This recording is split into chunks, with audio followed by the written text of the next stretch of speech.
ఈరోజు భారతదేశం ఒక రాజ్యాంగబద్ధంగా ఈరోజు మన ప్రజాస్వామ్య దేశంగా వెలుగొందుతున్నదంటే అది మన బిఆర్ అంబేద్కర్ గారి ఘనత అని చెప్పేసి నేను తెలియజేస్తా ఉన్నాను. భారతీయ జనతా పార్టీ 45వ ఆవిర్భావ దినోత్సవం సందర్భంగా మా రాష్ట్ర శాఖ పిలుపు మేరకు గావ్ చెలో బస్తీ చెలో భాగంగా ఈరోజు చిట్యాల మండల కేంద్రంలో ఉన్నటువంటి బిఆర్ అంబేద్కర్ గారి విగ్రహాన్ని శుద్ధి చేయడం జరిగింది.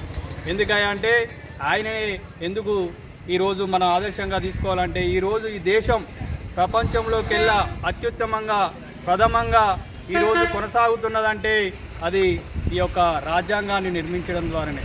అన్ని వర్గాలకు అన్ని రకాలైనటువంటి ఈ భారతదేశం ప్రజాస్వామ్య దేశంగా ఈరోజు వెలుగొందుతూ ప్రపంచంలోనే దేశాలకు పెద్దన్న పాత్ర వహిస్తున్నటువంటి భారతదేశం ఈ విధంగా వెలుగొందుతుందంటే ఆయన రచించినటువంటి రాజ్యాంగం ద్వారానే అని చెప్పేసి కూడా మేము తెలియజేస్తున్నాం. ప్రతి ఒక్కరూ కూడా మన బిఆర్ అంబేద్కర్ గారిని ఆశయాలు కొనసాగిస్తూ ఆయన ఆదర్శంగా తీసుకోవాలని చెప్పేసి తెలియజేస్తాం.